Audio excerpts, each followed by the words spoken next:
you going to sleep better tonight now that the picks are made? And Yeah, a little bit, hopefully. what appealed to you about Nate? Well,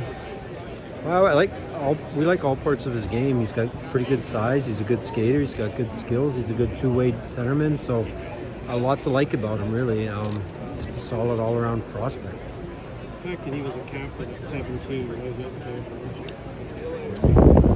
Well, I think he's got to be a solid kid. I think for the we'd ask the people in Bryn and how they felt about naming him captain or why they chose to. But Jesse knows him well. Our Western scouts know him well, and he's a really solid young man, very professional, and so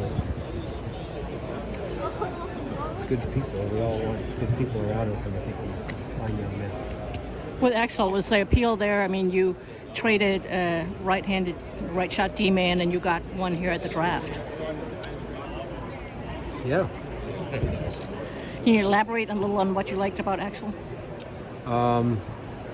Well, again, I think he's a good offensive D-man. He skates well. He's got good puck skills. He's got very good hockey sense. Just a little bit different than what we have in our system. So I think he was a good fit. Both players talked about the importance of the combine interviews. What stood out to you and your staff when you were talking with them? The combine interviews are interesting. We're literally there for 20 minutes. You're trying to, we don't have a real method or strategy in them. We just try to talk to the kids, get a feel for, their interests, their background, their family, what they like to do. And really, ultimately, they were both of them nice, normal young men. They spoke well. They look you in the eye. They were articulate. I don't know what to make of those interviews, but we like both young guys. They were really nice young men.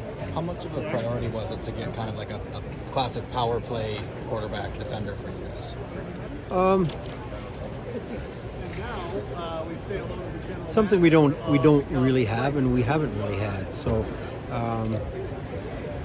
honestly, I say we have a lot of priorities. We think we were able to address two of them here tonight.